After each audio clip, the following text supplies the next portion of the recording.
বৃহস্পতিবার ত্রয়োদশী পূর্ণতিথিতে ঠাকুরনগর কাঞ্জিলাল বাড়ির মন্দির প্রদক্ষিণ করছে ভক্তবৃন্দ। বন্ধুরা, দেখা হোক কি সুন্দর তারা প্রদক্ষিণ করছে মন্দিরটাকে। দূর দূরান্ত থেকে ছুটে এসেছে ভক্তেরা ঠাকুরের একটু চরণ ধুলির আশায়।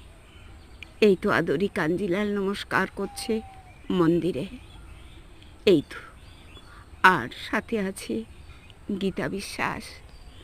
বন্ধুরা, এই ভক্তবৃন্দের চরণ ধুলির আশায় কত ভক্ত থাকে, কত ভক্ত আসে ছুটে, আমরা সেটা ভাবতে পারি না। দেখা হোক কীভাবে বাজাচ্ছে, কীভাবে ওরা কষ্ট করে ঠাকুরের নামে, কীভাবে ঠাকুর ওদের বঞ্চিত করতে পারে না। এই মহাশক্তি সবাইকেই সে দেবেই, যে আসে তাকে বঞ্চিত করে না। সেই কামনা সাগর।